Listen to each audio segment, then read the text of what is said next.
家住60层摩天大楼的58楼，住了3年，后悔了3年，现在真的是肠子都悔青了。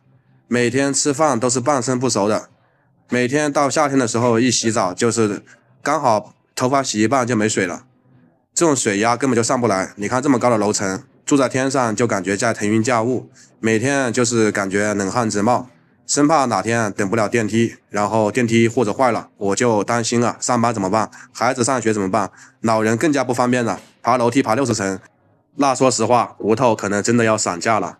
要说起这个高层住宅啊，很多人印象里面就会觉得像北上广深这样的城市才有，但随着这2年呢超大城市的发展，像重庆啊、武汉呢就有这样的高层住宅。说实话，我现在呢就在武汉的一个街头，这边呢是学校，很方便，是不是？这样的住宅呢有一个学区房，楼下呢还有很多公交，很方便。比如说小孩上初中了，确实是交通非常便利。周围的环境那真的没得说，除了这个绿树环境比较好，但是我们夏天的时候是不敢在小区里面逗留的，因为啊你不带瓶花露水出门，不带瓶防虫喷雾出门，不带点那个驱蚊的那个涂那个什么东西，你是根本不敢下楼的，只能在楼上。楼上空气稀薄点，冷一点点，所以没有什么蚊子。在小区里面绿化好，但是蚊子特别多。一到这个夏天，蚊子特别多，咬了人的头疼。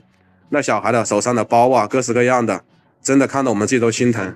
住在这样的高楼啊，确实风景好，那空气绝对新鲜，就感觉一览众山小的感觉。爬在这个楼顶上面，我们这58楼，那风景绝对是最牛的，绝对是无敌。但是呢，经过这几年的一个住了之后，有一些我不得不说的一些东西和想象中的不太一样。当初呢，就是想着这边的风景好啊，视野无敌啊，然后想着这个环境好啊，能够欣赏到整个城市的面貌。站在高楼确实和这个视角不一样，但是呢，现在确实是后悔了，住了3年，后悔了3年。当年呢，就是说想着把一家人环境都改善，但是呢，没想到住上去之后啊，遇到一些糟心的事，跟大家分析一下吧。然后像重庆那边还有70层的住宅，我这边呢是58楼。为什么我不买60楼呢？因为那59楼、60楼它都是设备层，因为像这么高的楼啊，它那个水啊要往上面去，所以上面会有水箱。晚上的时候就感觉像有鬼叫，叽里咕噜、叽里咕噜的、叽里咕噜的，还有人像养青蛙一样的在楼上。反正就是别人一用水，这个水下来我就感觉好难受，好难受。然后你看，在这个楼顶上的时候啊，说实话，它这个连廊之间是没有窗户的。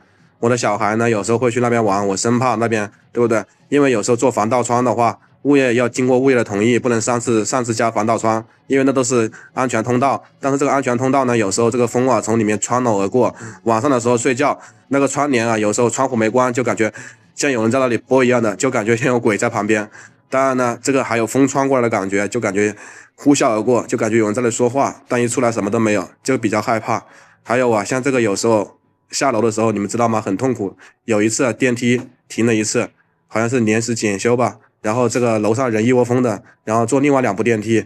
那时候我真的是感觉到这个高楼层等电梯真的是让人快崩溃了，因为啊，一层一停，一层一停，一层3分钟，一层2分钟，一开一关。因为进来人进去不是超载了，然后反而他就不能顺利的上去或者顺利下来，耽误很多时间。对不对？当初买到58楼就是想着图省钱，因为顶楼和1楼的房子便宜，中间要贵一点。我们当时就为了省了几万块钱，然后买了顶楼。现在真的非常后悔啊！虽然交通便利，然后视野无敌，但是确实有一些不好的地方。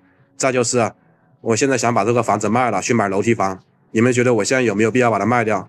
说实话呢，这个电梯房确实舒服，视野无敌，但是头很疼啊。